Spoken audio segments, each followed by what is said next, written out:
السلام علیکم ورحمۃ اللہ وبرکاتہ۔ بسم اللہ الرحمن الرحیم۔ سوال: میں جاننا چاہتا ہوں کہ دادی کے شرعی حقوق و احکام کیا ہیں؟ جواب: بسم اللہ الرحمن الرحیم۔ دادا، دادی اور نانا نانی شرعاً مثل ماں باپ کے ہوتے ہیں، اس لیے ان کے حقوق وہی ہیں جو ماں باپ کے ہیں۔ علماء نے قرآن و حدیث کی روشنی میں ماں باپ کی حیات میں ان کے 7 حقوق بیان کیے ہیں۔ وہ یہ ہیں: نمبر 1، عظمت، دل سے ان کو بڑا ماننا۔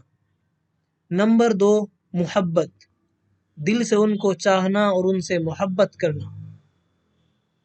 نمبر 3، اطاعت، جائز امور میں ان کی فرما برداری کرنا۔ نمبر 4، خدمت، انہیں مالی یا جسمانی جس طرح کی خدمت کی ضرورت ہو پوری کرنا۔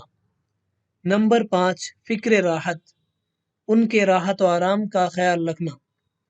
نمبر 6، رفع حاجت، ان کی ضرورت پوری کرنا۔ نمبر 7، گاہ گاہ ان کی ملاقات و زیارت، اگر دوسرے کے پاس یا کہیں اور رہتے ہوں تو کبھی کبھی ان سے ملنے اور خیریت معلوم کرنے کے لیے جانا۔